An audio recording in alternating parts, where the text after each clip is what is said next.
Raven? The black and I white like two-tone him. husky is just a few feet behind me, grinning. It's Raven!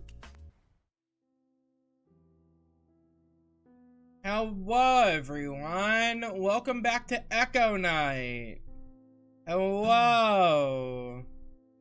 I have prepared the essentials. I have my burrito. You got the burrito. You have coffee. Actually, coffee is an awful idea for when you're about to stream, but you know, I do it anyway. I will start stream with a coffee in hand, and I'm like, this is gonna fuck up my throat. But you know, we do it. Yeah. Welcome in, everybody. Mox, Starsoul, Strange. Welcome in. Are you guys ready? We haven't streamed Echo in what, 3 weeks? No, 4 weeks. Oh my god, a month. I thought it was 3. It was 4? Let's see. 1, 2, 3. Because last time we streamed was on the 4th, so 1, 2, 3. It's been 3, I guess. It does feel like 4. This is the yeah. Freya, welcome in, welcome in. Does your burrito have chula sauce? No. It doesn't because I'm the chula sauce. Oh my gosh. Oh my god. Speaking of Echo, holy shit. Have you guys read the fucking Echo book that came out? It's called Circles, Oral History of Echo, and it's all about Echo's development. And I've been reading a little bit of it here and there, and oh my god, some of the stuff, some of the like information in there is insane. Did you guys know Tooler was going to be the sprite artist for Echo? Like, insane. No spoilers, obviously, because Ben still hasn't, read all of Echo, so we won't talk about too much about it.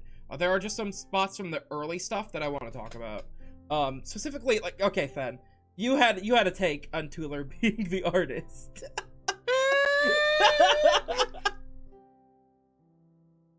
What? Have I showed you I showed you some of the art that Tooler made for it, right? Yeah, I saw TJ by Tooler. Did I send you the other thing that I found about it? I'm not sure. Let's see. Oh, the section. Did, okay, the section where Howley knew Tooler was a weird choice. Oh, yeah. I think you sent me that one too. Yeah, because Howley's was like, we realized the tonal difference between Tooler's bright, optimistic, toony art compared to Echo's desolation and loneliness, but we felt happier, more expressive-looking characters would enable the player to connect more with them. Attached are some rough sketches. Yeah. It really seems like throughout the entirety of Echo's development, Howley really, really wanted more expressive, cartoony character sprites. Which is an interesting creative choice for your horror novel, right? Yeah. But since they were doing Patreon development, they had the community decide on a lot of the ways that the story would go and the direction of the book. And the community fought back against it hard. Every time they wanted to get... Because they tried several other artists after Tooler. And how they kept wanting expressive art, and everyone kept saying no. And so they went with the final artist they did now, which was someone did the line art, and then another person did the colors. what do you think about that kind of development for a project like this? Because when I was talking to Kabu about it, Kabu was like, why not just do it? Why listen for everyone else's input on it? Just make the decision. I'm like, well, it is Patreon developed, so I get Holly's decision to do it like that. But do you think that would have affected the overall, like, reception of the book? Like, if we had more cartoony characters, because, I'll bring up something after you, say your piece. Okay. But what do you think? So, for my honest opinion, I kind of hate the idea of having creative choices being made by the community, Mm-hmm. because sometimes it leads to like very, very, very, very, very, very, very, very dangerous and scary choices towards your final product. And also, there are cases where the customers slash community having the power to decide the final product for you. There's some cases that it turns out really bad, because like there's a reason why every studio has art directors and producers and stuff too. But I'm going to say that I think the community made the right choice this time, because I would feel okay. I think I get what he's trying to do. I think I get what Howley's trying to do in this case, because like it it feels like Higurashi in somewhat way, where you get all these like first episode into like this seemingly to be harem anime with cutesy animation, all that, and then suddenly the second or third episode everyone just dies kind of deal. I think it plays into how contrasting it is. That could help with the immersion of it, or like the bait and switch kind of deal. But I would also I myself personally feel like I wanted the art style to match the tone of the story. Mm-hmm. Yeah. So I feel like I would think that if I'm in the community seat, I would probably vote the same way. But I do understand his direction of picking it. Yeah. Yeah. I do think Howley was going for that, Doki Doki approach. Literally, it. Yeah. Even though Echo was before, I think Echo was before Doki Doki, right before Doki Doki. It would have been a Doki Doki. And it's a bait and switch, but also I do understand what they're trying to say. Also, Freya and Tiger, welcome in. Having expressive characters in something like this probably would help you connect to the characters a lot more, because let's be honest, the character sprites right now aren't very expressive.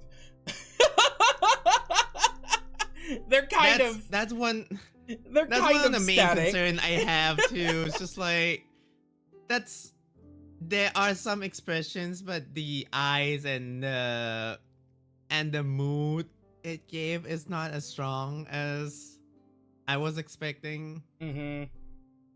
So honestly, it might have been good in terms of like you got expressive characters and you got cutesy art style, and then that draws in people, and then it's a bait and switch to create the like whoa kind of deal, and that would probably take off more in terms of like the audience, I would say. I will say though, in Howley did get his way in the end, because he did get a more cartoony, expressive style for the sequel. because Paint Fox's style for Arches is definitely a lot more cartoony than Echo. Oh yeah, Have you seen any art from Arches? a little bit. Yeah. Here, I'll send you a quick screenshot of like this is one of the CGs, and here you go. Like this is definitely a lot more cartoony and expressive than anything in Echo. Yeah. Cause I know the current artist for Echo's art, and it's kind of more towards realism kind of deal. So I think the style matches more with the cartoony vibes that they wanted to go with and stuff. Because you can also still really sell the horror with a cartoony style. Because like here's some pictures from Paint Fox's Arches, and so it's like, yeah, you can definitely like still do it. It's gonna be a little hard, and you have to really have the art direction be solid, but you can still do it. Like you said, Higurashi. Yeah. There's Doki Doki. People have done it. But I do think it was a better move to do the art style they did do. If only for the feeling of Echo. I think Tooler's art is a little bit too clean. It's a little bit too put together. For Echo. Also, welcome in, yeah, welcome in. It's the birthday boy. Birthday boy. They're Yeah, as no. expressive as my face in real life. No, Coconut, we are definitely, I'm definitely gonna archive all of the Echo reads with Fen. I am getting around to uploading them all to YouTube. And I want to make a mega cut of the entire TJ route. So if you guys want to fall asleep to Echo readings, you can. But yeah, I just think it's, interesting that that's what Howley wanted to do with, Echo, is just really kept pushing for that cartoony aesthetic. And he's like, he even said, he's like, but here's the thing, we mentioned Higurashi, but like, Howley's like, I don't really know much about anime, if I recall correctly. Because everyone's like, are you trying to be an anime? What's going on? And he's like, I don't know much about anime. I just think the expressive characters is what I want. So he wasn't even trying to go for that.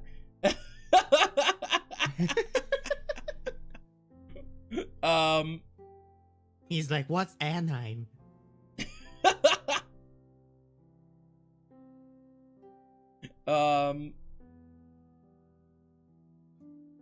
But also I was reading stuff about Julian, and I sent you the picture from the inspiration board for Julian. Oh yeah. That fucking that picture of the person, and it's like picture from Julian's owner's aesthetic board for the character, and I'm like, of course that would be on the aesthetic board for Julian. That's exactly what I imagine Julian looks like in real life. Oh my gosh. And I hate, like, poor Julian, but even like some of the writers for the book were like, we don't like Julian. McSkinny was like, I wasn't fond of Julian myself. Not shitting on Howley since Kudzu is cool.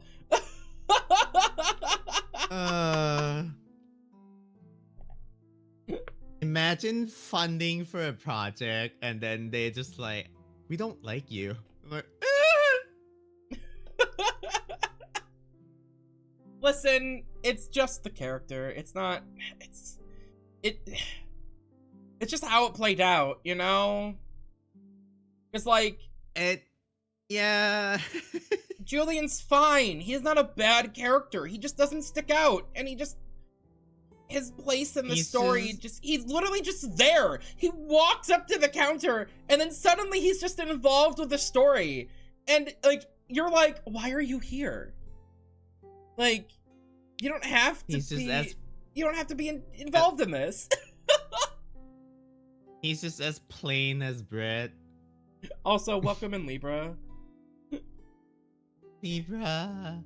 It's what else do I remember from this book? What else? Because Echo's development is interesting. Oh, I'm gonna be. Oh, what'd you I'm say? gonna be totally honest. I am so curious in how the cartoony style of Tuller would look like on the cutscenes for Echo. It's just like a Right? full scene of it. Yeah. Was it you? Was it you who said you wanted to commission Tuller?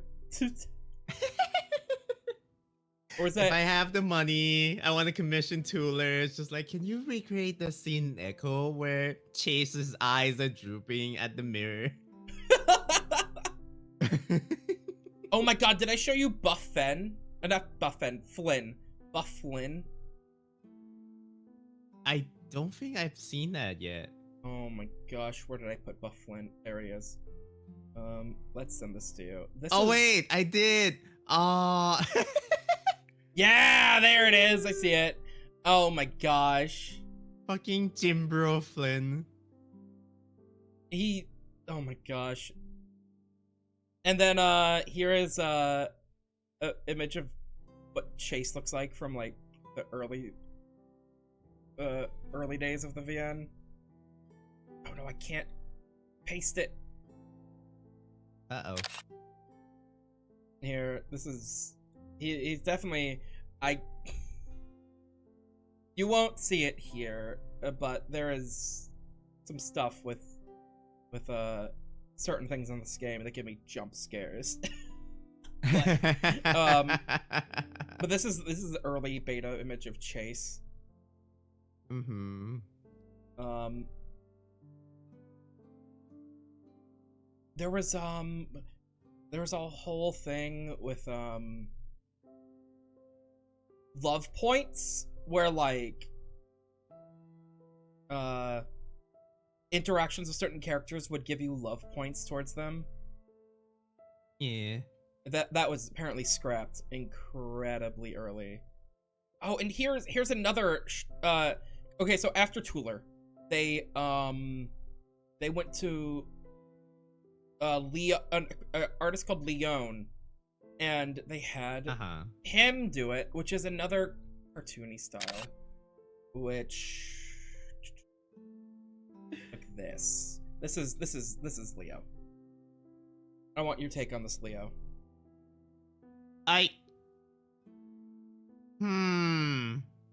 Here's Jenna. Oh, Chad was asking about the pictures. Do you want to put it up on stream as well? Let's see. I'm just trying to figure. Let's see, without saving every picture individually. I like this Jenna, but this Leo's hair is.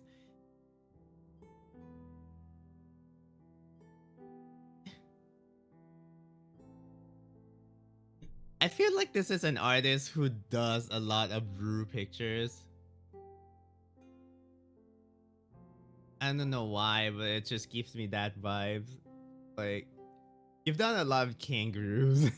Oh my god, everyone says Leo looks like a kangaroo.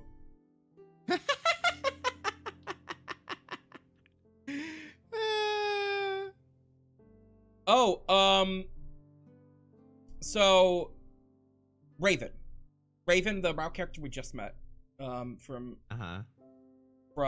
Carl's route. He was supposed to be this rainbow-haired with spikes all over, kind of character. And they just said, just make him happy. He's happy all the time and helps everyone whenever he can. And the person who was supporting was a German person who didn't speak English. Oh no. So Raven was supposed to be like this sparkle dog, basically. And they lost contact with the real Raven that was supporting the novel. No. And so they didn't get a lot of backstory, and they had to just go with that original concept of this kind of happy all the time, kind of spiky-haired rainbow dog. And that's why Raven's like a blue husky. That's wild.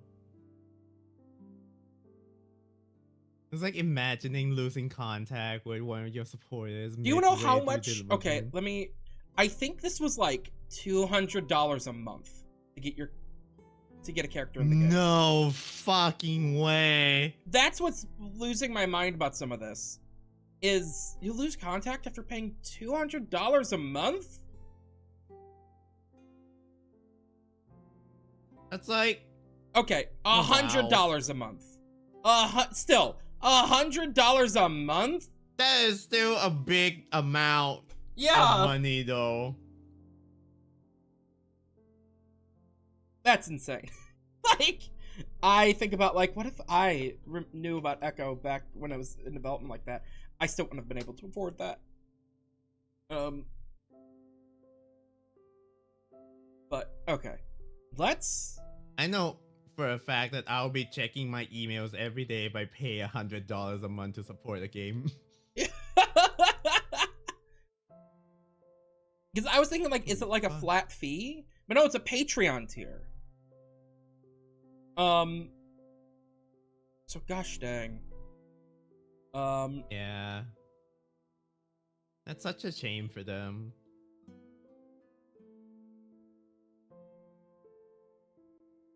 I'm really curious on Tooler's art direction for this.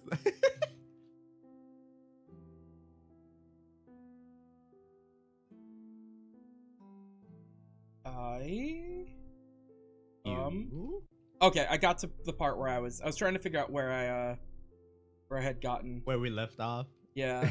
Holy cow, Adastra was announced only after Build 21? Okay, that was like September 2017. That was, so this started development in 2015. So that was 2 years after, and then Adastra was announced.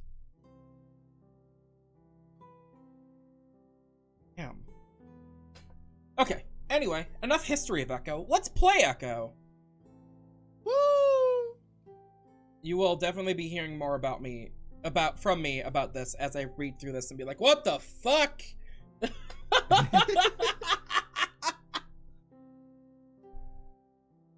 Okay, let's jump on over to the screen.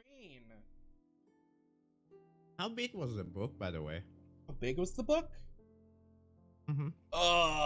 It's a pretty big document. It's not printed physically, it's a Google Doc. It's 205 pages. Okay, that is pretty big.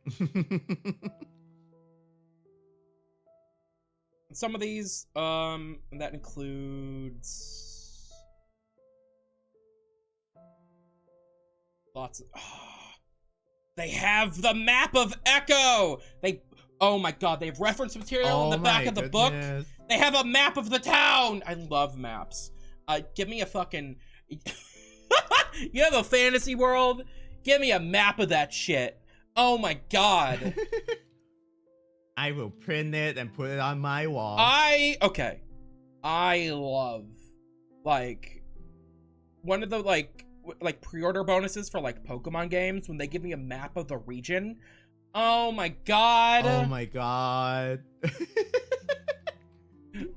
All of the pictures we were discussing are in a book, or in a document that is, up on Google that is called A History of Echo. It can be found here if you want to take a look. Also, I'm surprised they just published this when it could have been done like a lot earlier. Well, the whole point of publishing this is they went through, because at the beginning of the book, they talk about how Echo's development is completely out in the open. Like, all the history of Echo is completely out in the open, but also behind closed doors. Because it is scattered throughout Discords, throughout comments on videos that aren't even connected to Echo themselves, like for Affinity and just Twitter, everywhere. It's scattered throughout the wind. So you have to look through so many places. So this person, Thiker, went out and collected all that, and also conducted new interviews with all of the people involved in the development of Echo. So it seems like it's been in the work for a bit. So this is the culmination of all of that, and it's all through.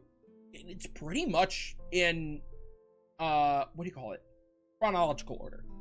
A lot of work went into this. I don't. Also, we're coming up against Echo's third anniversary, or the full release. Do you want to know what? Do you want to know what day Echo fully released on? Yeah. The 1.0. Do you know what day? Which day is it? April 1st, 2021. No fucking way. April 1st. It was on April that Fool's. Is a wide choice to do.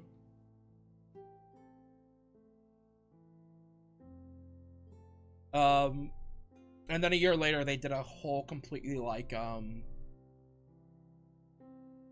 1.1 update. Yeah, 3 years ago.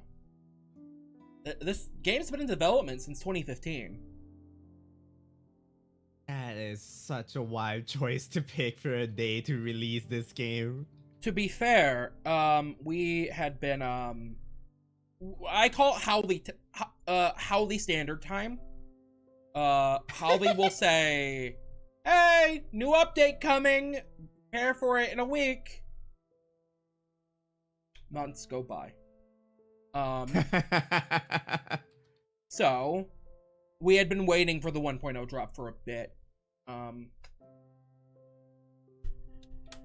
But also about the Echo's art design. I mentioned a little bit before, I do kind of enjoy that the art is kind of stiff and rigid and kind of not as expressive and clean, because I feel like it fits with what Echo is. Did I ever describe this to you as like a B movie?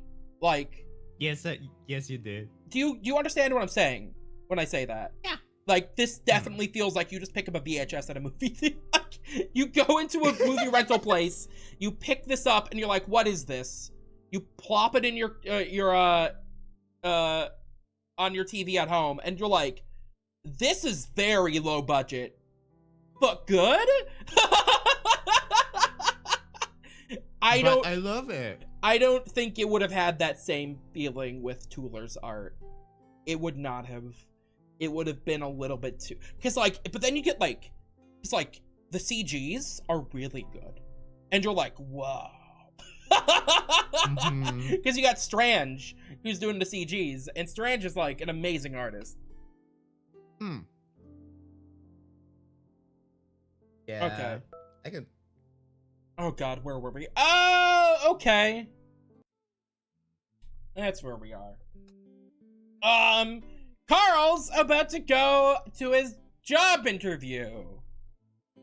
We're at Carl's job interview. What do you remember from the last time we played, Fen? We remember that Carl is so cute. Oh my God! Carl is very cute. And Carl is huggable. Fen's down bad, guys. Fen's down really bad. Also, you might have to stream on Discord again. No! What do you mean? It's gone! It was up this entire time! Yeah, but it's gone for some reason. Okay.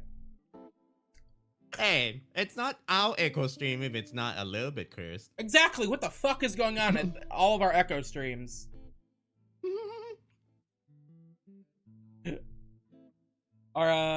We're There's always a little bit of curse. Do you remember the fucking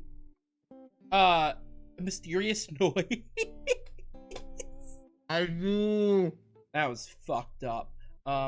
Where's Marsh? Marsh is covering a little bit too much of the screen.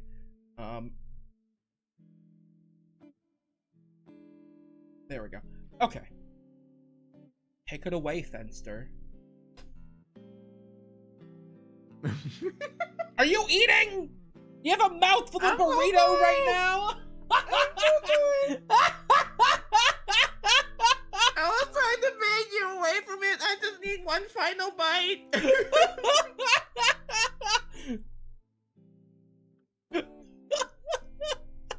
I need one final bite, I swear. I'm sorry. Give me a second. Oh my gosh.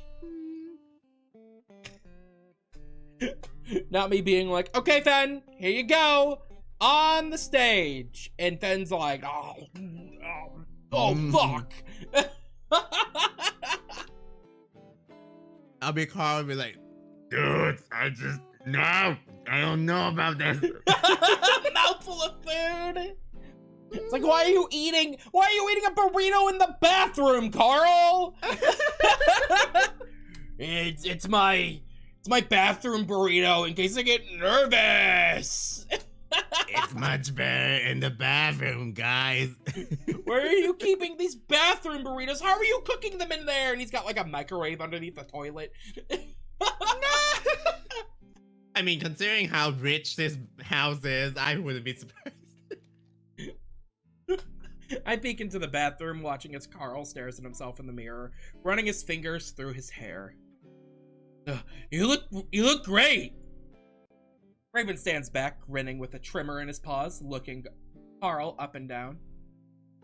Tell him, Chase! Carl looks at me, and I have to agree that he looks quite a bit better.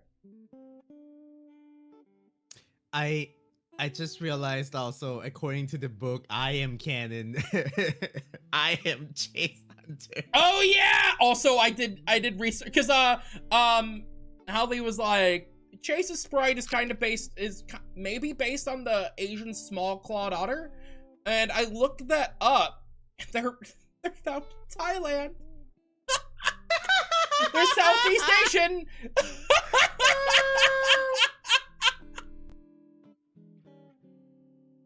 How does it be? You have cast. How does it feel? Okay, but I have a question to ask you, Fen. Uh-huh. Did you want this kind of representation from Chase?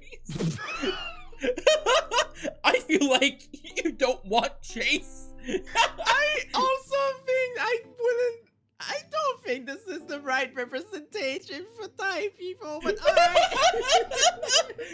It's like Chase is Asian, and all the Asians are like, no!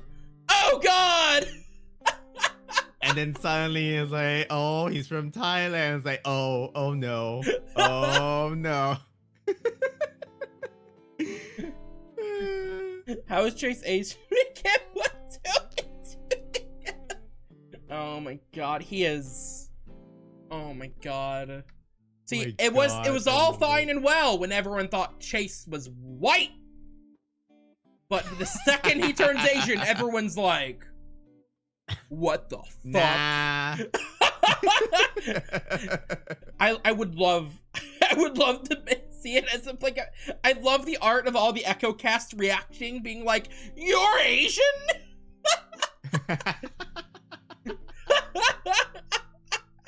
You thought he was Hispanic? No.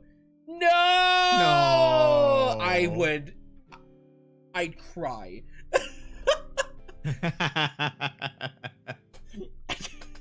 I don't.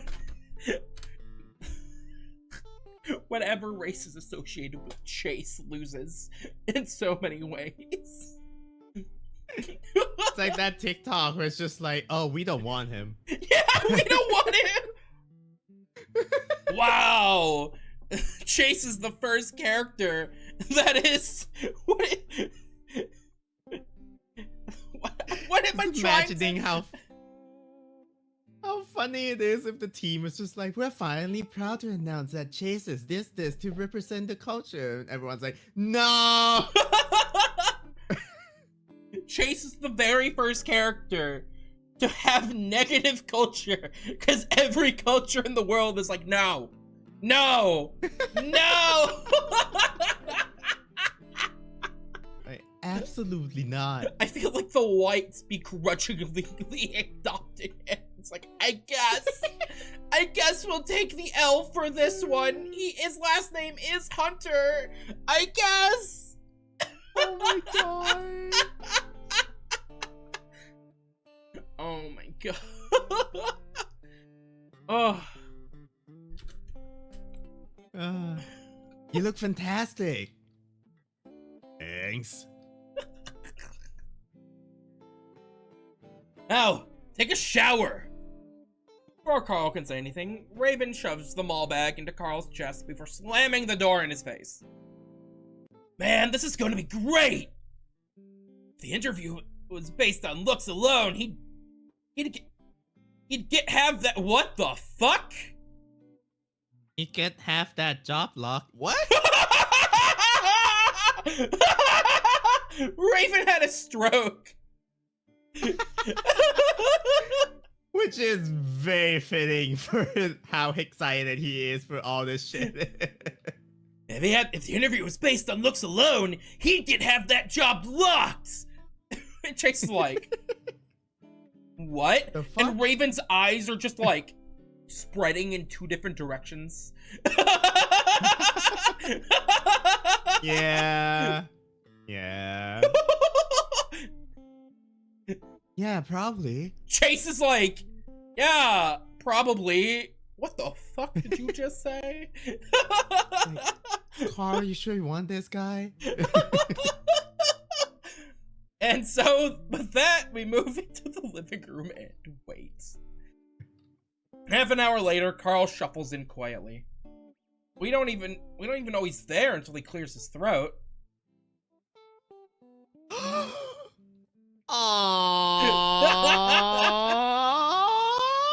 Look at that little businessman!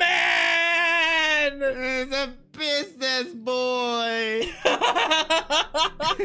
He's so professional now! Yeah. So, how does it look? He looks good, but I'm more concerned with the fact that he looks more insecure than I've ever seen him. He shifts from hoof to hoof, not making eye contact at all, his fingers pulling at the rolled up sleeves. Oh my god! That looks fantastic! There's no way you won't get that job now! Raven sounds genuine enough, but then again, he's always excited. Carl looks over at me and I give a start, realizing how bad my silence must have seemed. You do look great, Carl. But, Raven chuckles and Carl's eyes widen. What? The beanie. Do you always have to wear that thing? Carl lifts a paw to it. Usually. Well, you can't wear that. How do you even get it on? It's stretchy, and my head fur looks awful. Seriously, you can't wear a beanie to an interview. Listen, you don't want to see my forehead, okay? Headcanon, what does Carl's head look like underneath the beanie? Is it just messy brown fur? Does he have a bald spot? Is he... What's going on underneath there? I can He's see that happening. Bald! Oh my god. Bald Carl. Carl's getting all fidgety again, so I butt in.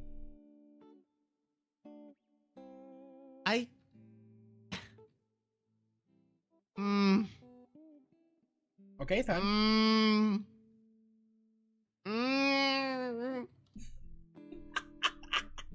See? I mean, he's right. For a job interview, you don't wear a beanie, but it's Carl we're talking about here, and it's like a small town. Maybe if they don't mind, but then again... Because I'll say don't this wear is This is clearly a thing of comfort for Carl. Wearing the beanie clearly is some kind of like comforting kind of thing that I don't know. Without it, it seems like he's like it seems like he doesn't function well without it. So do you want to take that away from him?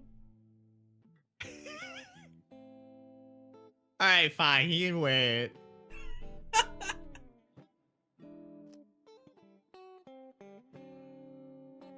Hey, I actually think it looks kind of nice with everything else you've got on. Carl glances at me, but stops fidgeting with the beanie. Raven looks at me, and then back to Carl. Well, alright. Carl sighs and shifts around again. We watch him expectantly. Dudes, this feels weird, that's all. It's new! You'll get used to it! I pull out my phone and look at the time. Alright, we really need to head out. We should get there early. As we head to the door, Raven makes as if to follow us. Bro really thinks he's... Bro really thinks he's invited, huh? Yeah. He thinks he's part of the crew. Sorry, Raven. This is just Julian Case over again. I kick myself for forgetting to talk to him earlier. I turn around to face him as Carl heads out the door. Hey, Raven? Leave! Get out of here! He stops. Yeah? What's up? It's just like, don't you have to go back to your job? Like, Don't you have anything now? better to do? Like, yeah. So, after the interview, me and Carl and our other, our other friends, we're gonna be, we're gonna be doing something. Our other friends, not you. Our friends. Raven raises an eyebrow. Oh, this sprite Oh of my raising... god! Ah! Oh! He doesn't get it. Look at his sprite face raising eyebrow. It looks so bad. Oh? I love that the eyebrow goes under the hair as well.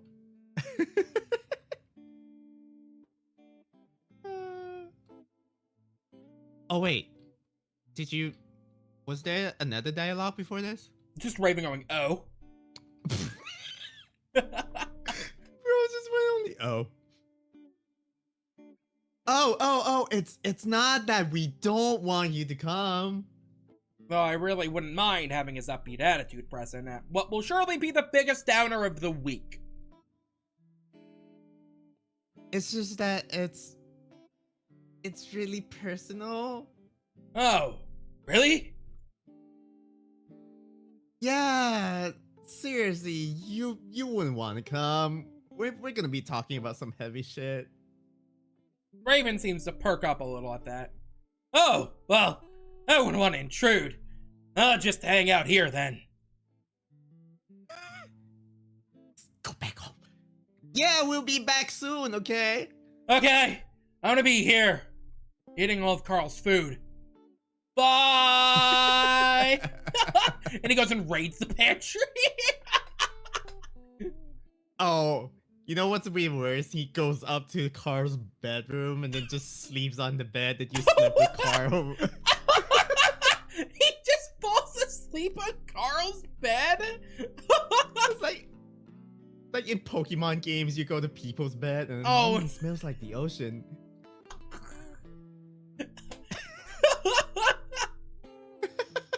Sounds good, but you will have to tell me how the interview goes. I know he's gonna do amazing. Just fucking go. I will, and he will. See you in the field. Carl looks confused as I come out to the car alone. Where's Revan? I sit down and make a show of buckling my seatbelt.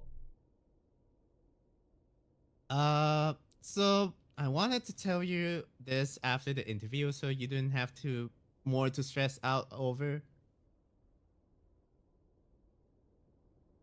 What? I pause as I back out, pretending to get distracted so I can gather my thoughts. So Theo want us to meet up at the lake. The lake? The lake? Yeah. Why? Closure, he says. Carl stays quiet as we drive through Echo and I swerve to avoid all the potholes. As I'm merging onto the highway, he finally speaks up. I think that's a good idea. Like, we've been sitting on this for how long? We should do it while we got the chance. Finchy? Hello, Finchy. Hello. Finchy. I nod my agreement. I just hope everyone else feels the same. Meanwhile, Flynn's like, what the fuck? Flynn's like, how dare you? We fall back into silence, and it stays that way for the remaining 20-minute drive.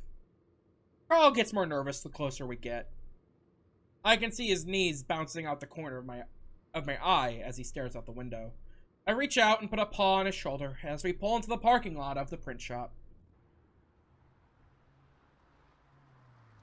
You look awesome. You're gonna do amazing. Okay, Fen. I want to say something about this background. This Yeah. is what every small town in America looks like. Oh, I know exactly what you're saying. I remember this. when we saw this background in my Flynn route playthrough, and everyone was like, Marsh, why the fuck is there a background of your hometown? Like, it just all looks like this.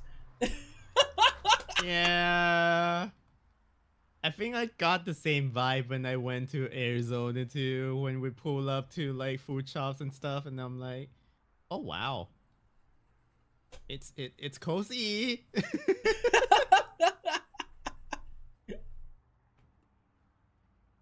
I love it though. Okay, did you read this line? Oh, I think I did, yeah. Okay. Carl starts taking deep breaths, staring out the windshield. Just be yourself. Everyone loves a relaxed employee. I wish you let me have a smoke before we left. Yeah, going to an interview smelling like pot. Great idea. Carl giggles nervously, but otherwise doesn't move. Do you want me to go in with you? Carl shakes his head quickly, unbuckling his seatbelt as he opens the car door. It's like, do you want me to be your mom for the interview this time? Oh my god. I'll be the interview mom.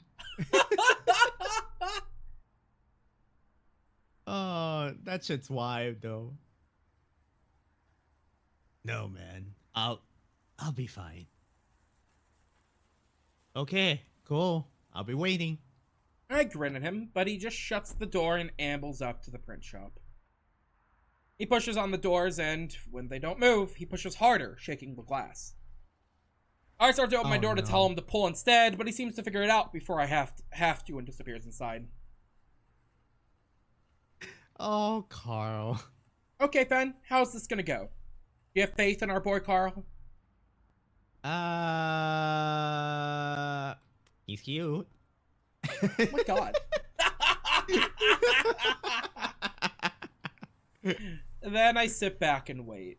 I try to take a nap since I'd been up all night with Raven and Carl gaming, but the heat beating down to the windows becomes too uncomfortable. I turn the AC back on, then shuffle through the stations, but I only find twangy country music and mariachi. I look at the time. 10 a.m. If the interview started on time, then he was probably almost done with it by now. I sort of want to go inside, but I know Carl wouldn't want me to. I settle back again and close my eyes, trying to get some relief from the failing AC. Then the door rattles, and I hear a haphazard footsteps. I open my eyes, but no one's there. Uh-oh. I do catch some movement disappearing around the side of the store, and I lean around to get a better look. I wait, but Carl, at least I think it's Carl, doesn't come back from around the corner. Looking around, I slowly open my door. Carl? Nothing. Carl? I yell, but he doesn't come out. Feeling some dread build up my stomach, I get out of the car and slowly walk around the side of the building. An alley between the print shop and what I think is a laundromat. Nothing is in the alley except for a few dumpsters and clumps of garbage. I step carefully around the puddles covered in oil slick and wonder if maybe he just wanted to smoke. Carl? Something shifts on the other side of the dumpsters and I hear sniffling. Wordlessly, I walk around the dumpster to the other side. Carl is bent over, his back to me, paws on his knees. His whole body is shaking, Aww. and his breaths are ragged.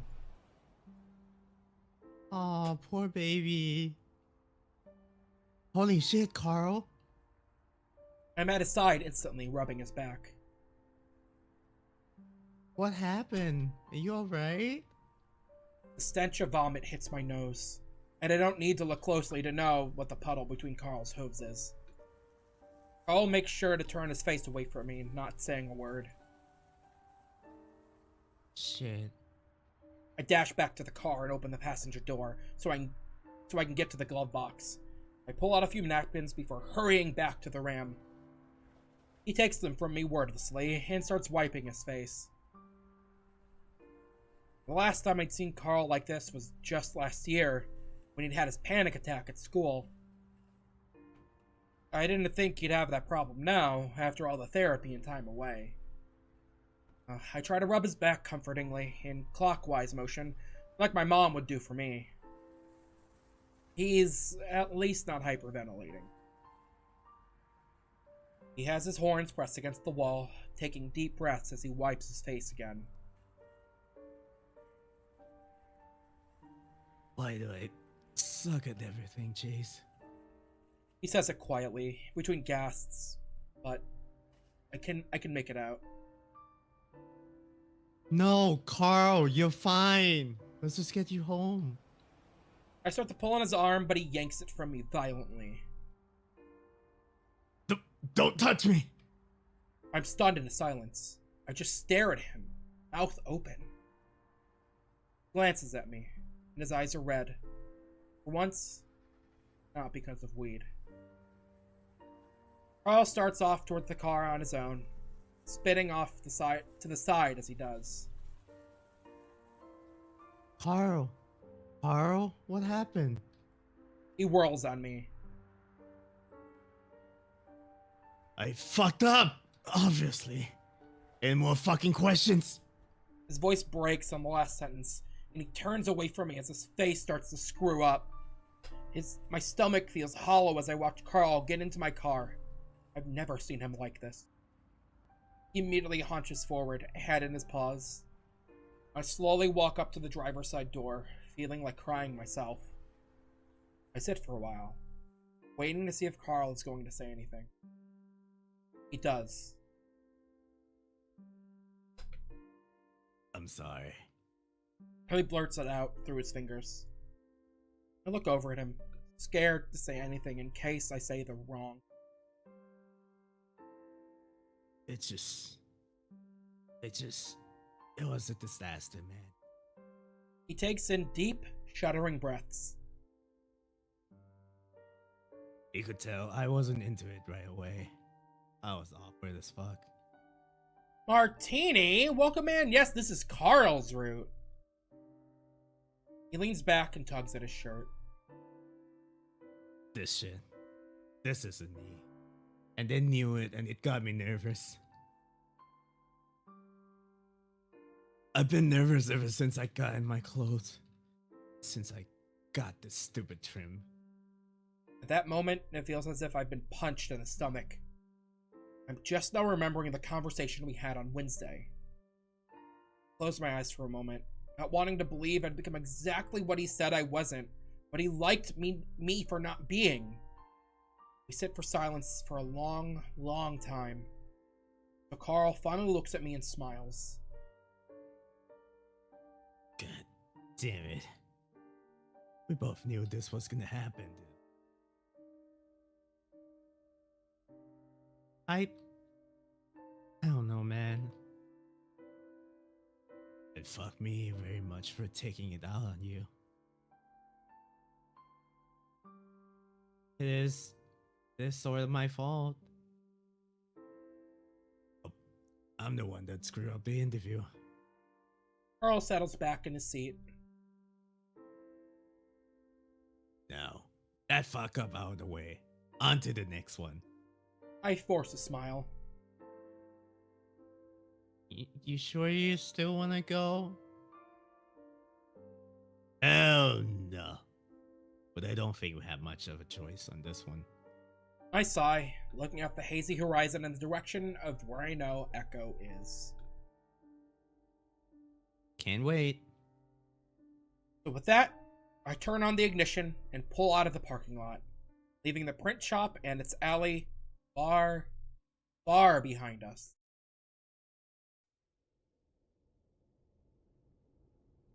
Oh boy. Oh boy. Oh boy. Well, we're all here. Leo. Hey, at least Carl's in the shirt and the necktie.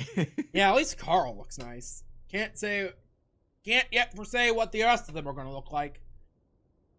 Yeah. Leo, TJ, Lynn, and Jenna are all gathered around a picnic table.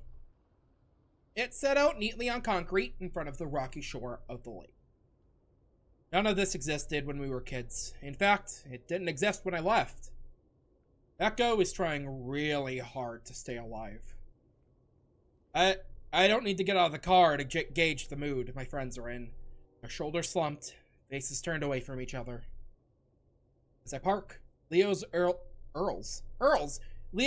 perk, Girls. and he turns to wave at us. I take a deep breath and turn to Carl. You ready? Nevertheless, he opens his door and steps out, and I do the same.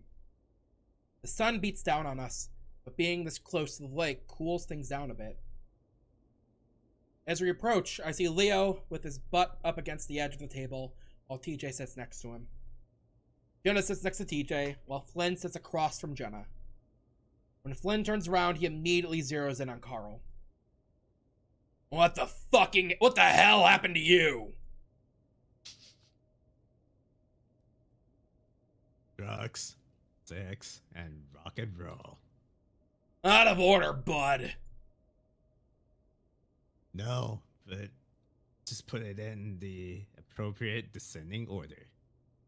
Flynn rolls his eyes, then looks at me. Hey, fuckboy! Maybe you can talk some fucking sense into this idiot! Leo's ears are flat, but he doesn't look at Flynn. Glad you guys could make it. Sure. Carl sits next to Flynn, and I sit on Carl's other side across from TJ. The silence that follows is possibly the most awkward one of the week. Flynn snickers. Ugh. See? This is stupid. How about we let it happen naturally, Flynn? Instead of using every moment to take shots at people? Jenna's tone is icy. She hasn't even acknowledged me or Carl. EJ, meanwhile, keeps his head down, poking a sharp claw into the soft wood of the table. Flynn shrugs and starts to do his trademark "I don't give a fuck" lean back pose, but gives a start when he realizes there isn't any backing on the bench. Well, we've been sitting here for the past 20 minutes, and nothing's happened! Maybe wanna start us off? Flynn sighs. Well, we can talk about how I never agreed to this shit! How Leo's a complete fucking idiot for forcing this to happen, and that I wonder what he thought this would accomplish anyway. To start, I guess. Flynn sets his jaw. Of course. That would actually get us somewhere. Of course. That talk would actually get us somewhere, that would actually get us somewhere wouldn't be for me. And he's not talking. Thatcher seems to lower in possibly hot air, and I don't look at TJ to see how he reacts. After a brief silence, Leo speaks up. How about we start with you, Flynn? Flynn looks at Leo, brows raised. How do you feel about what happened? I think we all know how Flynn feels about what happened. Flynn's been very clear on that, like, if anything else is not clear, this thing is. I see Flynn clench his jaw. What?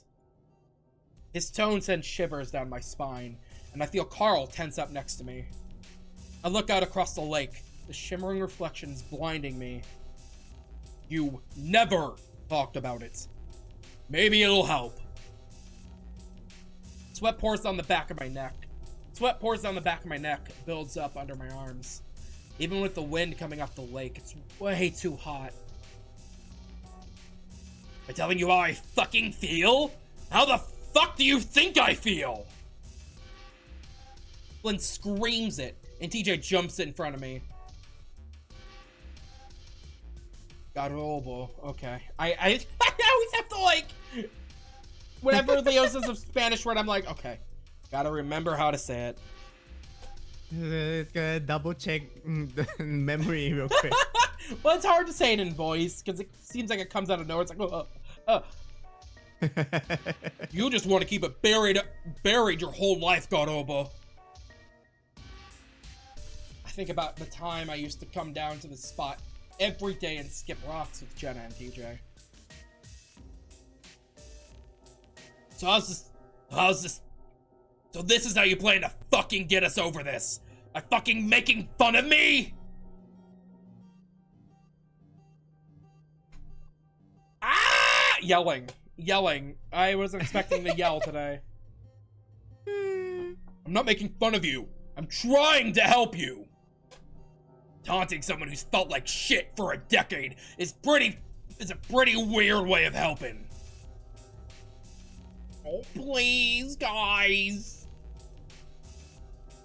Don't you even fucking talk right now. Don't you dare talk to him like that. We all went through this. Calm down, Flynn. The table shakes as Flynn slams his fist down on the wood, snarling and standing up. I'm realizing I should be using my VTuber's expressions as I do this. Like, wait, I have an angry expression. I need an angry one. Do I be angry or do I be really angry? Oh my god, it looks so cheesy. That looks so cheesy. I love it. Let's be angry. Tell me to calm down one more fucking. Just shut the hell up. I stand up. Everyone turns to look at me, including Flynn. I don't say anything. Instead, I just strip off my shirt. The hell are you doing? I don't answer him. Instead, I take off my belt and slide off my pants so that I'm only left in my boxers. Without a word, I head into the lake. It's about 100 yards from the tables to the lake, and while most of the way there is sand, a good stretch of it is pointy rocks. Making my way carefully over this section, remembering the numerous cuts I'd gotten as a child. I don't look back until I'm right at the water's edge, and when I do, I see Leo following me in the process, taking his own shirt off. The rest of them are still sitting at the table, but I don't care because this is just really for me. I step into the water and sigh at how cool it is before I wade out further. Once I'm waist deep, I dive under the water and pop up several feet further away from the shore. I'm neck deep at this point, and when I look back, I can see Carl now, standing at the lake's edge, paws deep in his pockets. Behind him, Jenna is helping TJ across the rocks. Only Flynn remains behind at the table, watching us all. Leo's up to his chest at this point, and I swim in a circle around him before diving under and then popping up right in front of him. Oh! Sneaky otter! He splashes water in my face and I cough. Don't be that way. I swim around him some more and laugh at how he flounders after me. He was always a terrible swimmer. I dive under the water again, swim up towards the shore, popping up about 10 feet away from Carl. Having fun. He smiles, looking a lot more relaxed than he does all day. Perhaps because he's just avoided a situation that could have gotten really ugly. To my left, Jen and TJ are sitting on a boulder in the shallows. TJ's slacks rolled up to his knees. Him and Jenna seem to be talking, so I decide not to play the same trick on them as I did with Leo. Flynn, meanwhile, is standing up now, arms folded. For the next little while, I swim around, occasionally popping up in front of Carl or Leo, sometimes splashing them with my tail. But there's a feeling about finally swimming in the lake again, and having so much space. Flynn, after a good 20 minutes, comes out to the shore. He leans against an old familiar boulder, watching us. There's no way for me to know how they are all feeling, if it's liberating, like it is for me. Flynn is right, in a way. We can't just talk about it because there's nothing to really say. What happened, happened, and no amount of talking can fix it. What we can do, or what I can do, at least, is choose to move past it.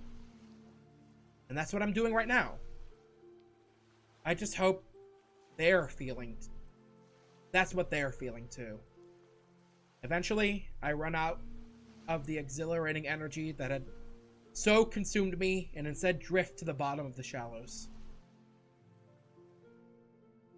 I lay on my back against the sand, staring up at the murky glow of the sun. I feel my eyelids get heavy, and I stretch out against the soft lake bed. It is, of course, a bad idea to fall asleep under the water. If that were to happen, though, I'd probably just try to breathe, get a nose full of water, and immediately wake up. Still, I decide it's best to avoid that if I can, and force myself to open my eyes again to swim to the surface. Yep. I can't. I'm frozen. Every nerve in my body is on fire, and I struggle not to panic, to not start trying to breathe because that's all my body wants to do. I close my eyes, will myself to be calm. Sleep paralysis usually only lasts about a minute at most for me. I can hold my breath for 8, and I've only been under for... God, I have no idea. It feels like it's been a while. My chest is already starting to burn, and that usually means it's been at least 6 minutes. And this is starting to last a long time. Despite my efforts, panic starts to set in, and it sets in quick. I start jerking my body around, trying to get something, anything to move. I don't understand why I'm not floating to the surface. I'm not trying to stay underwater. The seconds turn into minutes, and now my lungs are really burning. Something has to be holding me down. Maybe some kind of vegetation? The water begins to glow red as if blood has spread across the surface above me. I tug and pull, praying that this is all a dream, that I'm back in Carl's room, and that at any moment I'll wake up. Thought this would be easy. That's a good one. I try to turn my head toward the voice, which is right in my ear, even though I'm underwater. Things go silent again. At this point, I start to contemplate that I might actually die. I start to get my body to move. None of my friends know where I'm at, and now I'm almost out of air. Bubbles flow past my lips as my lungs finally give out and blackness starts to crowd in my vision.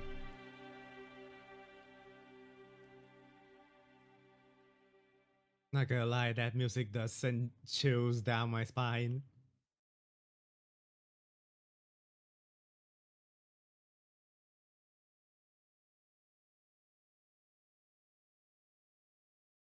Oh, he's waking up!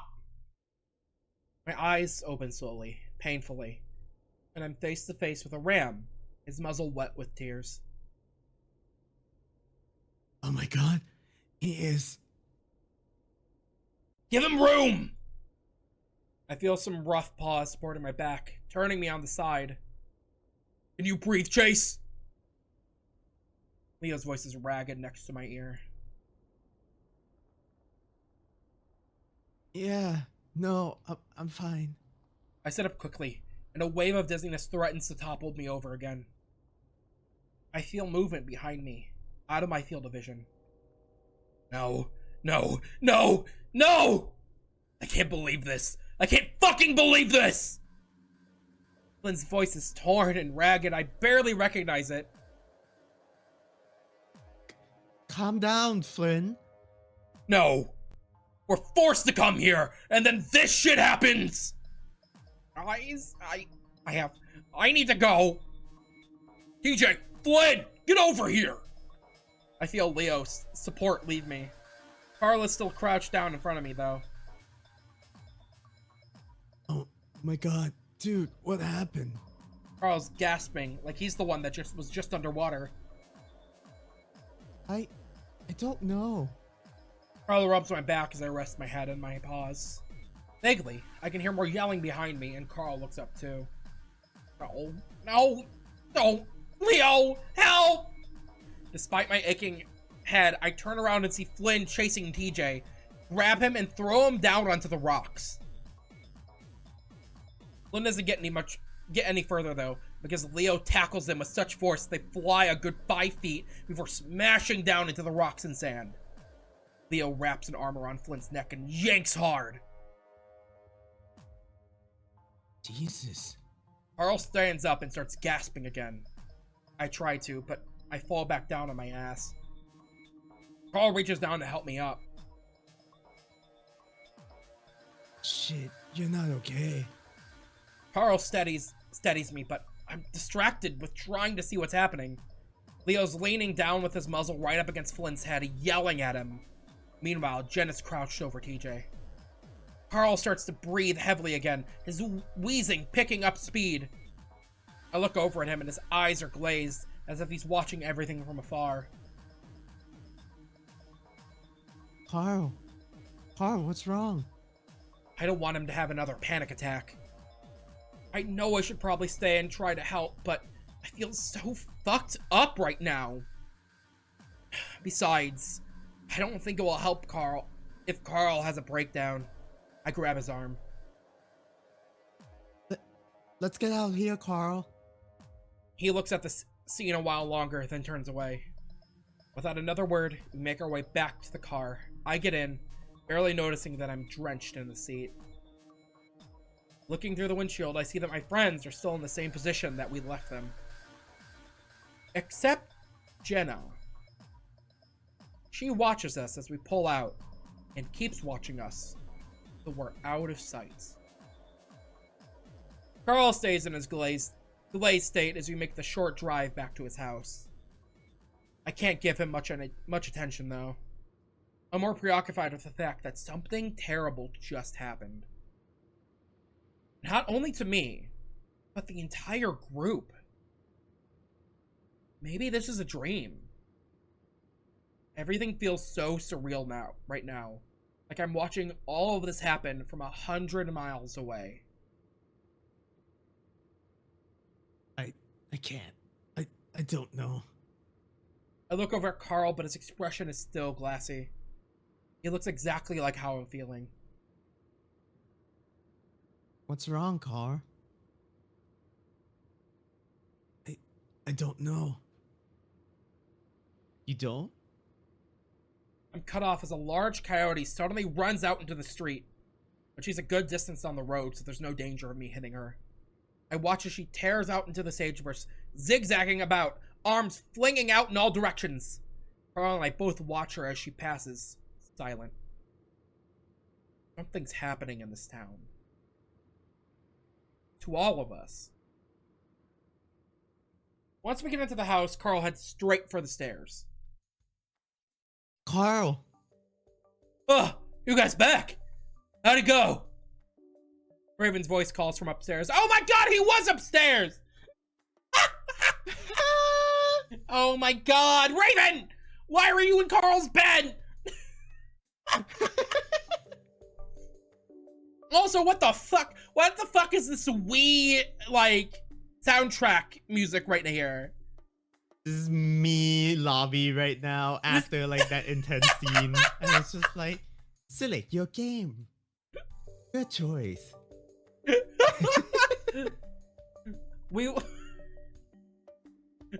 Raven walks in, there's like an audience laugh track. The tone suddenly shifts. Oh, Raven.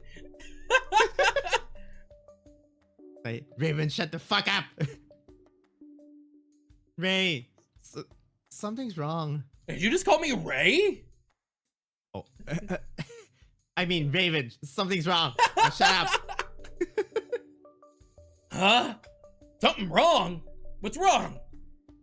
I don't answer as I walk to the stairs. Carl just disappeared down.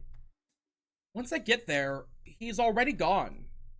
I make my way down the stairs, and it's just at that point that my headache starts to make a comeback. Carl? This music does not fit any of this. It does not. I was so immersed on the previous scene, but now this music has set me out of it. This is Raven. He was playing the Wii upstairs. Oh my god. He's not in the basement either, but I can see the yellow light glowing from the crawl space. Something. I don't know what it is, but something feels incredibly wrong right now. Hi, Tiger King. Buzzing fills my head. The ground feeling unsteady as if I'm walking on sand. Once I find Carl, we're both going to the hospital. Oh no! Uh-oh. What did you do? I got acid reflux. Oh no. Ah! 1 second, let me take a Go take care of that first. No, I got water. I'm fine. Okay. But I had one of those spicy. How do you? I got one of those spicy How do burps. you- Oh. I'm like, how do you get like out of nowhere acid reflux? It's like you're just sitting here reading Echo and shit. Because I had fried food earlier and I think it's upset my stomach. No. Oh boy. Oh fuck. I need to figure out what I'm gonna. Oh no, I have to figure out what I'm gonna eat after this. Oh yeah. Because if we're Also, going... Oh. love the fact that when Chase was saying like something's definitely wrong here, I'm like, yeah, this music.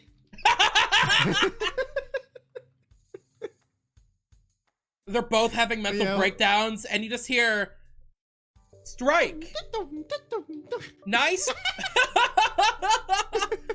What is it? What is the bowling turn? It's like Spare. spare from like the living room. His Raven goes, ha, yeah.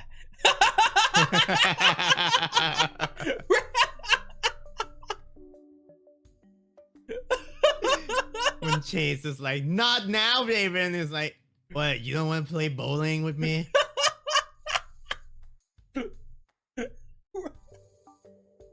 I stumbled out into the crawl space, and again, Carl's not there.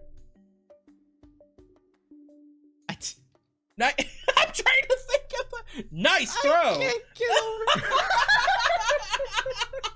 over I greeted to the familiar row of tubs, but a stack of them had been pulled away from the wall. Carl? Carl, what? I fall silent because ahead of me is a hole. About 3 feet high and 2 feet wide. What the hell, Carl? Plaster covers the tarp around it, as if the wall had been bashed violently to create the hole. Did Carl go through it? Getting on my paws and knees, I look into it. The darkness is inky and so black I swear I can touch it. As I crawl forward, my mind gives a violent jolt, and I arch my head back, teeth bared as my face spasms. And then I fall. And it feels like I fall forever. Hey Chase, check out this me I made!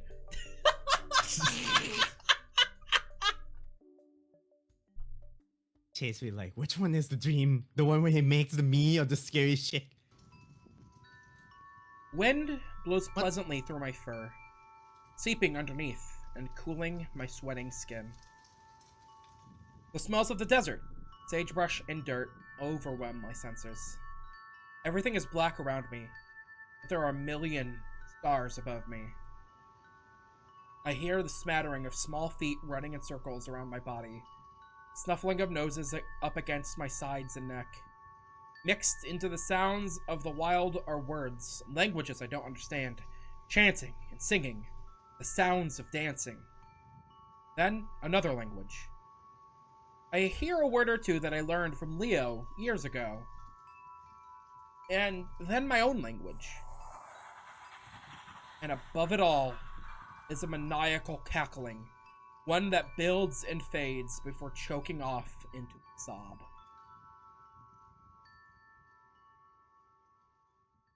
The first feeling I have is one of confusion. I feel stiff and cold, and I'm lying back on something hard. I expect to see stars above me when I open my eyes, but instead all I see is blackness. Panic starts to well up inside me.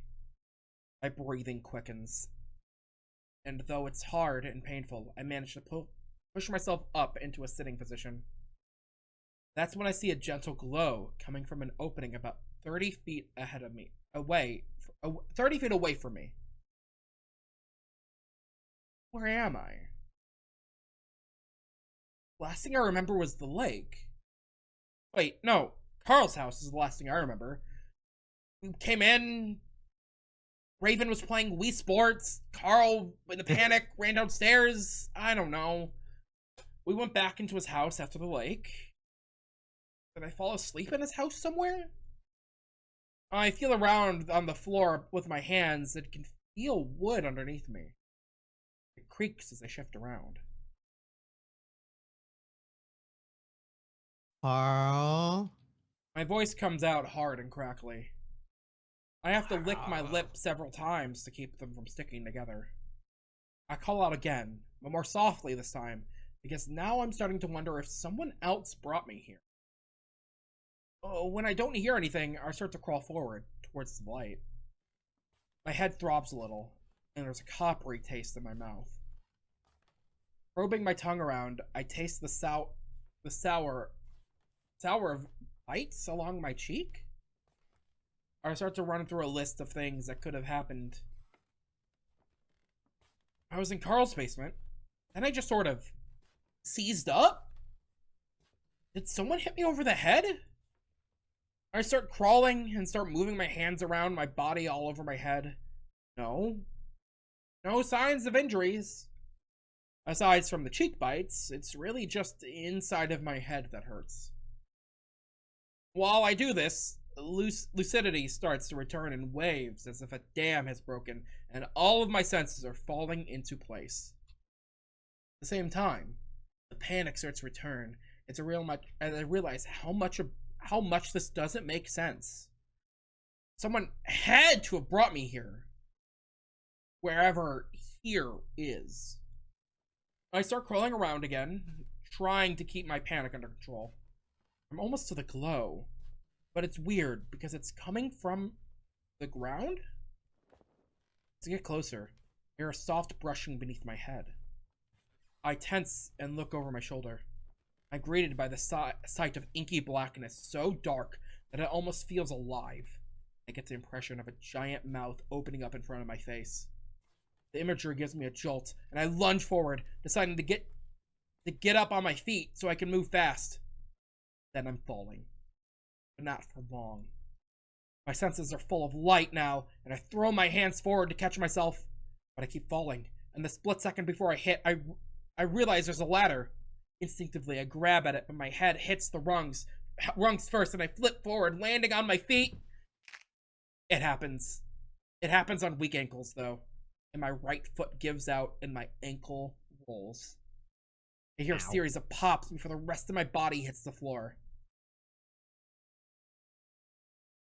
I lay there for a moment, the sudden noise and violence of the fall stunning me.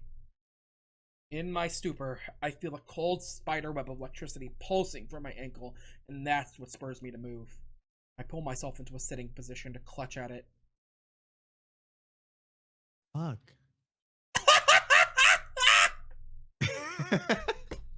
That's the take! You just fell from the ceiling and cracked your ankle! Fuck. I was thinking of like video games fall damage. It's like, oh fuck. We heard a crack, Ben!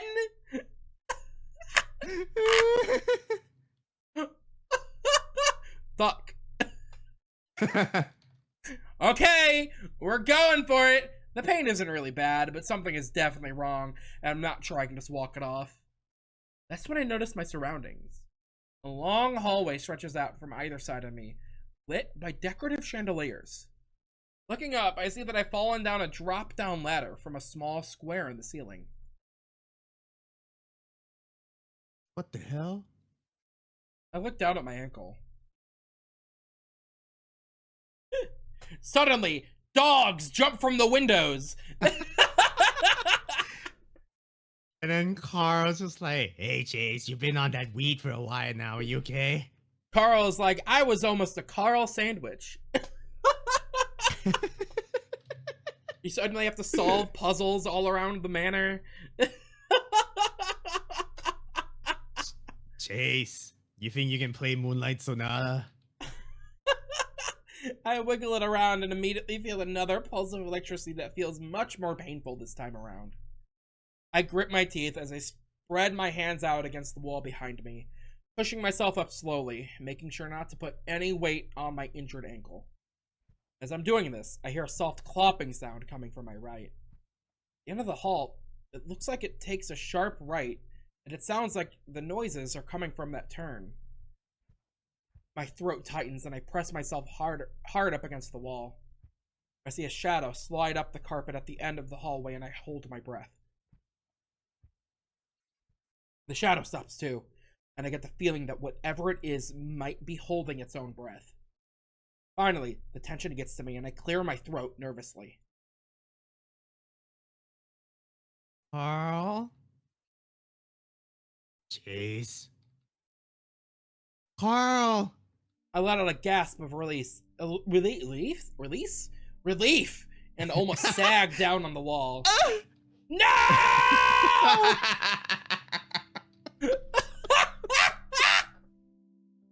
No!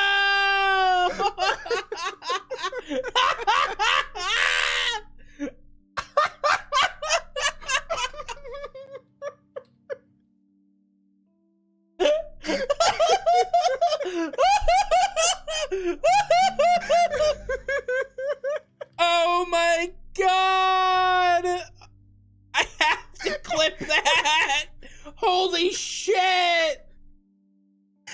Okay, got that take right.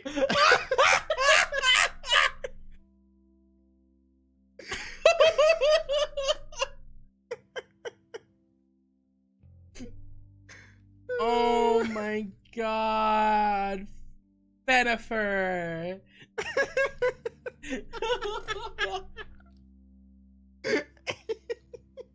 Man, just hearing Carl's voice is all it takes then? God. Oh my god. What? Listen, Carl's cute, okay? All it took was a couple Resident Evil references and then Carl's voice, and suddenly Fen's. Oh my god, all perfect for my breakfast. Oh my god. Oh my god, okay. Okay. More clapping of footsteps. Carl appears around the corner. He's not even on screen yet, Fen! Well, now he is. I mean... No! Shaking you. Shaking you! His eyes are wide and his nostrils flare. He stumbles up to me, his hands clasped together nervously. Holy shit, dude. It's so fucking good to see you. I press up harder against the wall, taking more weight off my foot. What the hell is going on? I don't know. I just woke up. You okay? He looks at me, then down at my foot. I'm sorry. I'm seeing Robin's message. What would be the thing that kills it for you with Carl? What would be the reveal that you're like, damn it, boner gone? It would be when he said that I'm actually straight. Oh, that was for a video game role-playing purposes. I needed to learn how to be a gay character. Oh my god. What if Carl's like... What if Carl's like into feet? I don't know. I can learn a new kink, I guess. Oh my god! Well, we do know Carl's into some crazy shit. Remember the beginning when he's talking about the bots? And suddenly they're like amputated and shit.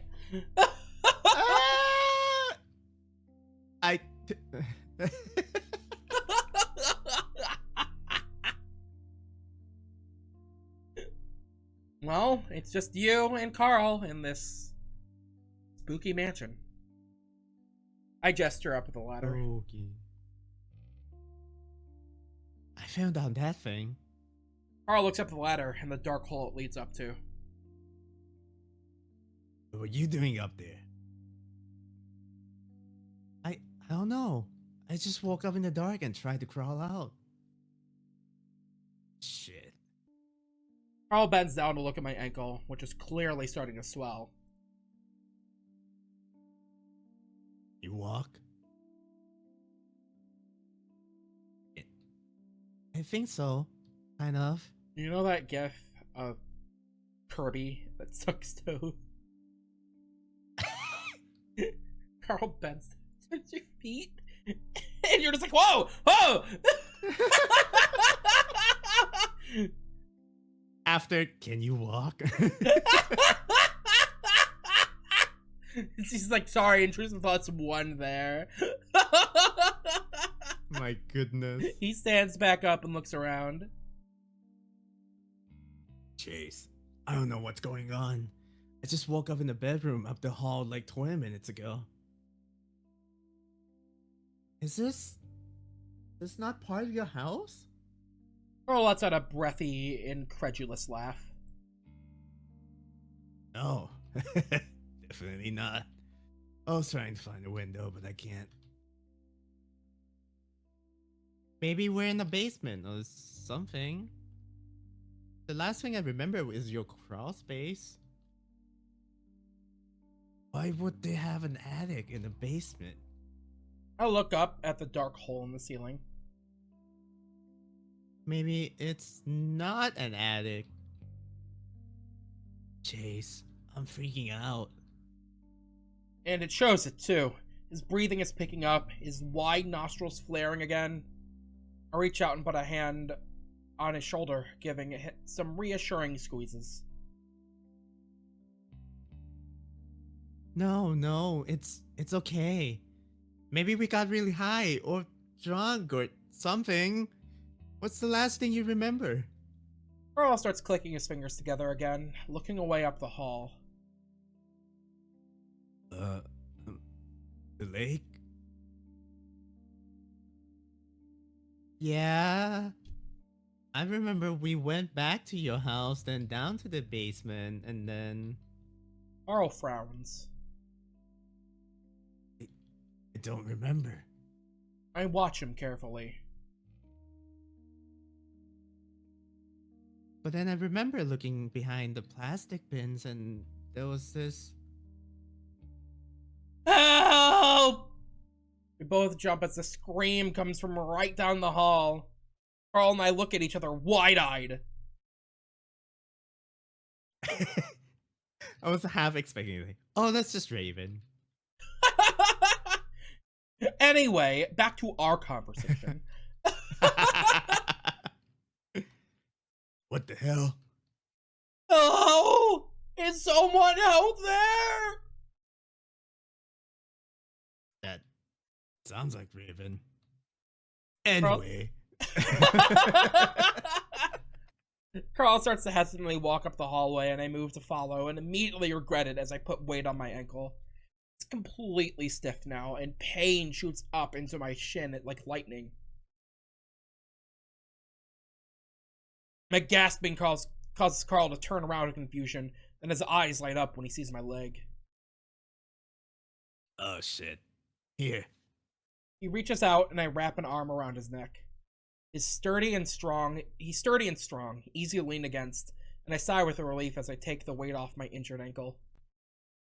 Somebody!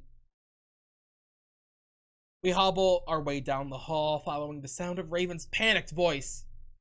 We take a left at the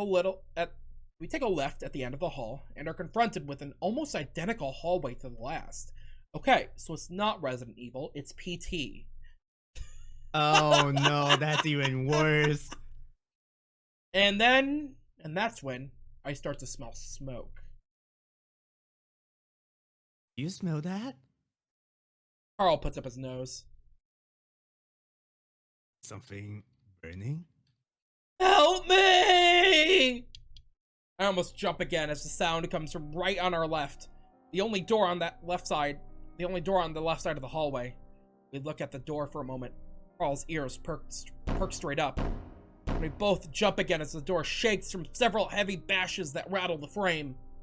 Help! The cry is mournful, like he's given up.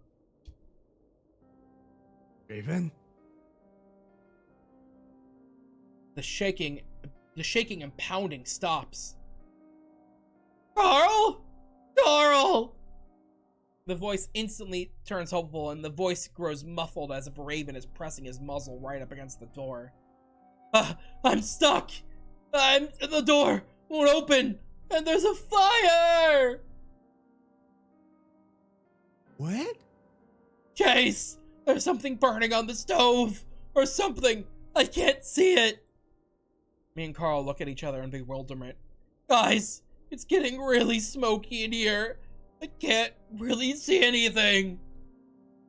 He gives a cough. And it's getting really hard to breathe. Alright, hold on a sec, man. We'll get you out.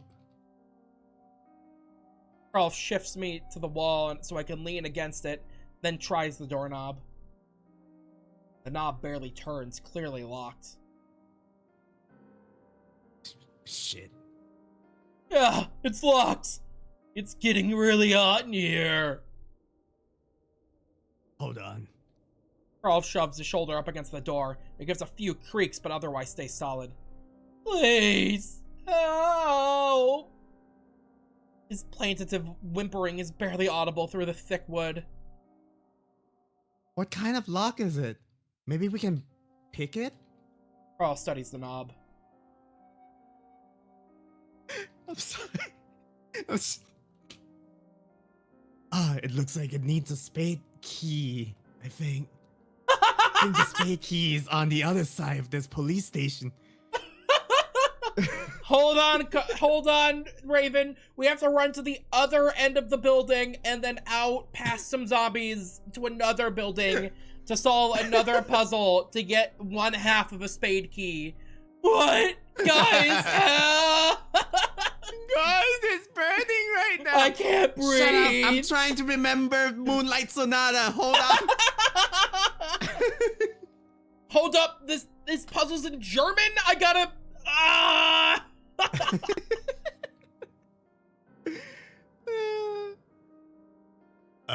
don't think a paperclip would work. I lean in to look and find myself staring at an old-fashioned keyhole. Hell? Raven, can't you unlock it from that side? No, there's nothing there. Guys, I can't breathe. His voice is getting desperate again. There's no other way out? No other door in there? Raven doesn't answer, and Carl and I both wait for a good 10 seconds. Raven? Ah! We both jump, and for a third time before Carl presses his face up to the door. Raven! Raven, what happened? For a few seconds, all we hear is coughs, then Raven's voice is lower, up against the bottom of a door as if he's lying down. Something in the smoke! Help! What? What's in the smoke? My mind flashes back to what I heard in the attic. Something! Can't see!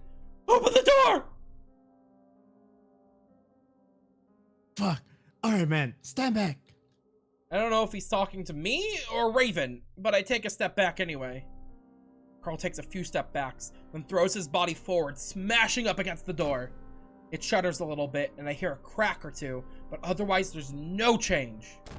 He tries again with the same result. Carl, I don't think this is gonna work. Carl doesn't say anything, instead backing up until his back touches the opposite wall. He takes a deep breath, then charges forward, his head down this time. Instinctively, I close my eyes, imagine Carl snapping his neck right in front of me. The impact is much louder this time, and it's accompanied by a crunch. When I open my eyes, it's not Carl's neck that's broken, but rather the wooden door. Carl's head is completely busted through the door, so that his head is poking in the other side. I stare, expecting to see tendrils of black smoke snaking out from the broken door. But there's nothing. Carl sets his hands on either side of the door, apparently taking a look around. Raven, you okay? I walk up to Carl's side to put a hand on his back. Carl, what is it? Is that a fire? Carl braces himself up against the door before pushing back, yanking his head out the opening. He comes up with a bunch of wooden splinters clinging to his head fur and beard and sweatshirt. What shirt? What sweatshirt? He was in dress clothes! Oh boy. Nothing. Holy shit! Oh? Look at Carl's traps, man! Yeah. Holy shit! What the fuck? Dude!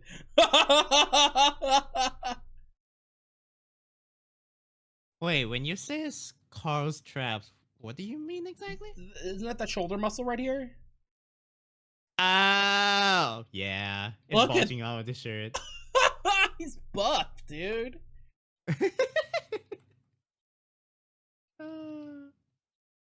I duck down and look through the opening as well, taking care not to keep my weight off my injured foot. I'm greeted to the side of a brightly lit dining room and kitchen, but it's clear no smoke in sight. It was completely black in here a second ago. I look down at the trembling voice of Raven below me and see the husky curled up, his head poking up from the fetal position. Oh, hey Chase. Hi. I don't know what happened. There was smoke everywhere. It's like when you opened the door, it all got sucked out. I sniff, and now I can't even get a whiff of smoke aside from the residual taste I still have of it in the back of my throat. I hear a click next to my head and look over to see the doorknob twist. I pull my head out of the hole and Carl pulls the door open. Are you kidding me? It was locked, right? It was definitely locked. Carl gets up, brushing shaky hands down his shirt. You okay, man? Yeah. I just thought I was gonna die for a second. And watches Raven struggles to keep his ears perked. What happened? Raven takes a deep breath. I don't know. I just woke up in here and smoke started coming out of the stove or oven or something. You said you saw something, right? Yeah. Something in the smoke. It looked like arms or something. Carl and I look at each other. But it might have just been the smoke. I look around the room, scanning it for any sign of the black smoke that Raven is so adamant about having seen. I don't think he was just seeing things because I'm pretty sure I hadn't imagined the smell. Promise, I'm not lying. It's just what I saw. I think the bigger issue here is that we're all high, you're high, I'm high. Carl is definitely high. I think the biggest issue here is that we're here at all. I mean, where the hell is here? I spread my hands out, giving an incredulous laugh. I thought maybe it was just another part of your house. Raven looks at Carl. I mean, I went downstairs after you guys and found this hole, then everything went dark. Carl looks down. Same here. I follow Carl. We both look at Carl, but he doesn't say anything. Instead, just moving past Raven into the large kitchen next to the dining room. I hobble after him, then reach out and lean against the counter. I try to gather my thoughts. Everything still feels dreamlike, surreal, and my thoughts are sluggish. Carl, do you have any idea what happened? I mean, that hole. Did you go there too? Carl sets his hands on his hips, eyes wandering around the room. Honestly, I can't remember anything that happened after the lake, man. Raven casts a sidelong look at me before moving next to Carl. Well, maybe it will just take you a second before you can remember. I was really confused when I woke up here. I was curled up over there, on the counter. Raven points to a marble top counter, under a row of over a dozen pans hanging from a fixture attached to the ceiling. We stand there in silence as, I imagine, we individually absorb the situation we're in. Carl? Are you sure this isn't some extension of your house? Maybe something that leads out of the crawl space? The ram laughs, but it definitely isn't genuine. Dude, I think I'd know if this was some part of my house. Unless my parents have just been building this secret kitchen underground for who knows how long. I glance at the lighting, which is definitely electric, then over at what looks like an electric stove. While everything sort of looked old-fashioned, there was a mixture of modernity to it as well. Where else could we be?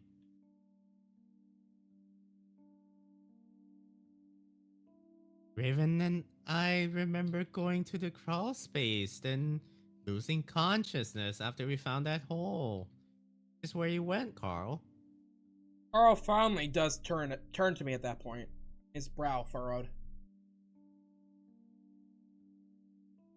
You think I have something to do with this? Even though I was implying that he might know more, Carl's sudden jump to being defensive catches me by surprise. No, I just wonder if you might have any more ideas since it's your house, you know? Carl laughs again. I'm struck by the fullness of it. Usually when Carl laughs, it was crackly and half-hearted. Now it's loud and a little abrasive. Think I just waited in the shadows and drug you all up with acid or some shit? I don't respond. I'm just watching Carl as he stares back at me, breathing hard. Raven coughs loudly. Hey, guys. Let's calm down. You know, I'm kind of hungry. Why don't we make some food? That seems to break Carl out of his stare down with me as he looks over at Raven and huffs out one of his more characteristic chuckles. Really, Raven? Yeah! That always makes me feel better. I love Raven. He's such an idiot. Oh my god. This is definitely Raven's behavior. He is very much the comic relief in this very tense situation. Like, guys, I don't know where we are. We're probably in Resident Evil, but let's make some food, dude. But dude! Yo! Let's find some food! That always helped me. Raven starts opening cupboards, but each one is empty. Carl turns back to me, frowning. Sorry, Chase. I'm just fucking freaked out, too. Thing is, I don't think we're in my house anymore. Where the fuck are we? Welcome in, Salvatore Iago. He chuckles again. I mean, are we even in Echo? What time is it anyway? I reach in my pocket to check my phone, and that's when I remember. I have a fucking phone! I almost jump with the realization and shove a hand into my pocket to pull it out. Why didn't I think of that before? What?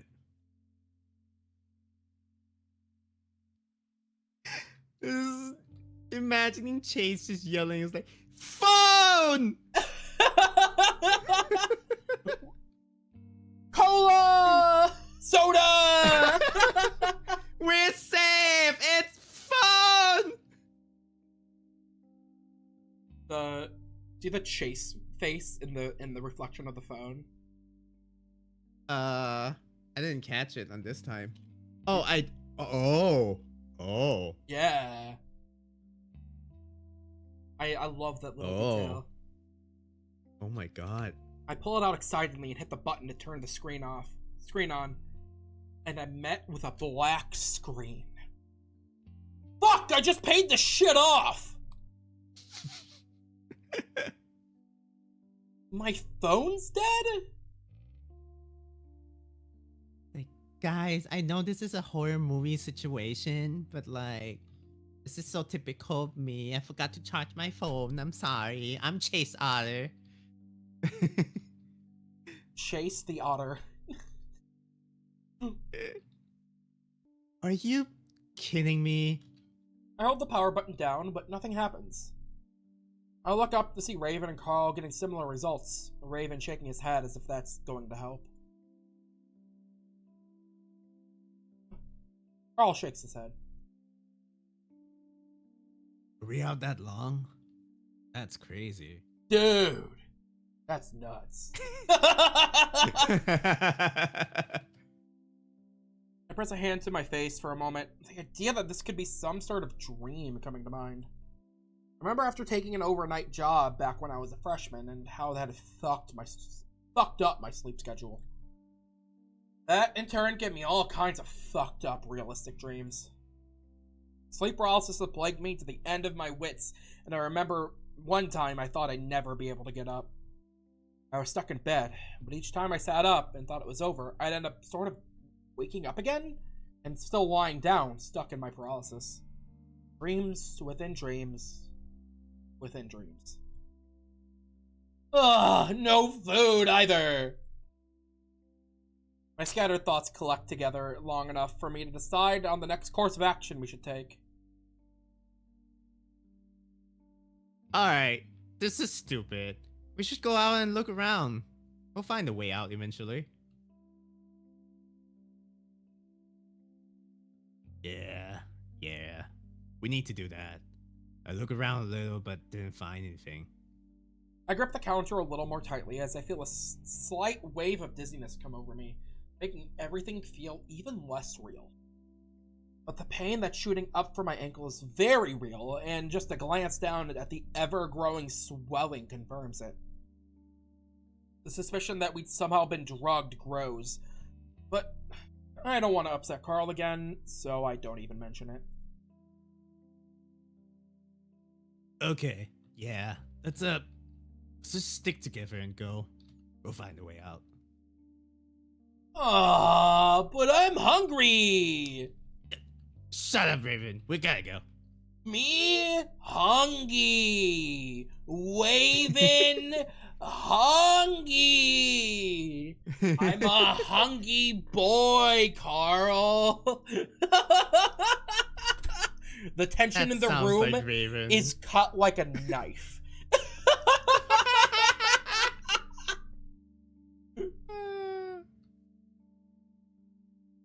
We can eat when we get out.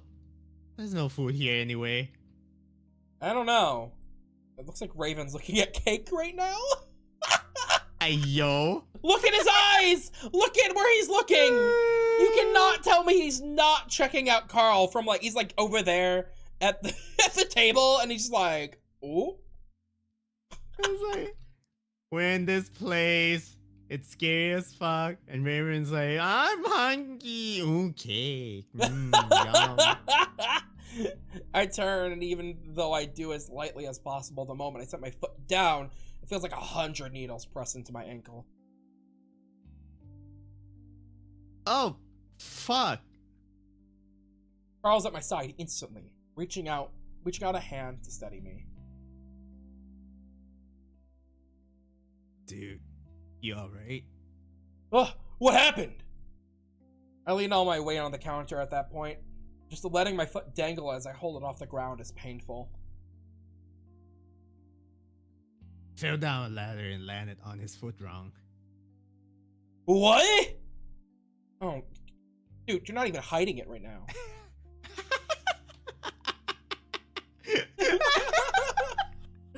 There's no reason for him to be looking down at this point. The full on what? And then just immediately sees like his eyes locked onto Carl's cakes. Like, what? Oh, I love it. But it's only now that it's really starting to hurt, okay? I say it through gritted teeth. The pain is actually making me sweat. I'm realizing that I might have done more than just sprain it. I don't think I can walk like this. Dude, Chase, a sprain hurts worse than a break. Just saying. How did you fall down a ladder?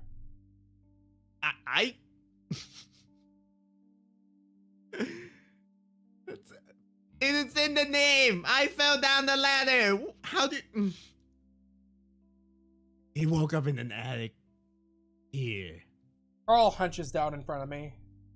My stupefied brain thinks I'm a butt sex joke, but I managed to keep it canned. You sure? I could just lean against you. That would take too long. Besides, it looks like you can't walk at all right now. Hesitantly, I let go of the counter and let myself sort of fall forward onto the ram's back. He's sturdy and barely budges as I lean all of my weight onto him. Carl reaches back with both hands and hitches my legs off the ground as he stands, and I feel all the muscles in his back flex as he does. Chase be doing that like telenovela bullshit where it's like, oh, and then trips over onto someone's back.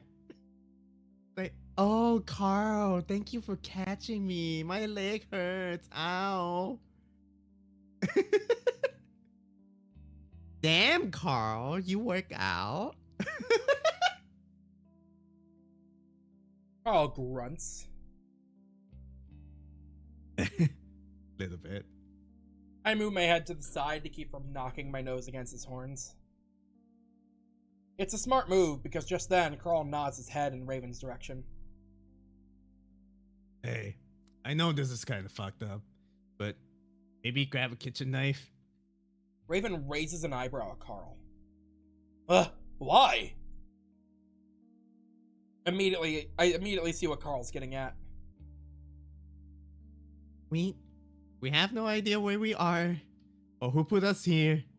Might be safe to be ready to defend ourselves, you know? And you said you saw something in the smoke. Raven's eyes widen, but he reaches out to slowly pull a knife from a silver-looking knife block. Husky frowns at the shing sounds it makes. Why does he frown? I feel like Raven would be like, oh, cool. Shing, shing, shing. I thought the same thing. You were like, oh, cool. His ears down and elbows in. He's clearly never used anything as a weapon before. But Yeah. I can't blame him. Neither have I. I kill with my cold, bare hands. I don't know Got if that right, other VTuber. No, shut up. I don't know if I should be the one to do it, though. Oh, not strong enough to hold Chase. I'm the strong man here. So I've got my hands tied. He looks back at me. If anything happens, though, I'll have to drop you and help him out. Okay, man? I chuckle softly.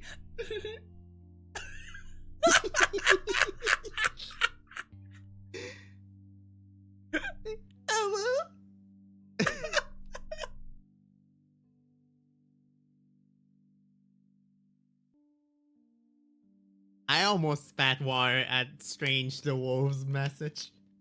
Chase doesn't need a... Ah! No. Oh, yeah, no problem. Let's just hope that doesn't have to happen. And with the shaky husky in the lead, we set off back into the hallway. Okay. I think we're gonna wrap up here. Okay. Ooh. Oh my god, I can't believe we're in PT. Sorry. Me and Fen have arrangements we have to go to. And we could stream for longer, but Fen also has to stream himself on his channel, and I don't want us to be late for anything. Aww. So, I'm gonna send y'all to Esther! Esther's playing Splatoon! Yay! Let's get our good nights out of the way! Good night, everyone! See ya, Darsol! See ya, Astaroth! See ya, Darius! See ya, Strange! I hope everyone has an amazing night! I'll see you all tomorrow for... Oh! Tales of the Abyss! With Robin. And Ooh. Fen, when are you guys gonna, when are they gonna see you? They'll see me later today after our application. What's the word? I forgot. What's the right word? What word did you use? We have prior arrangements. Oh yeah, that one. Sorry, my brain is not braining. But yeah, after that, today and also tomorrow. Today will be a Persona 3, and tomorrow I'll be playing Soma. I have no idea what that game is, but apparently everyone says I'll be scared of it. Ah. Okay. We'll see you all next time. Have an amazing night, everybody. Good night.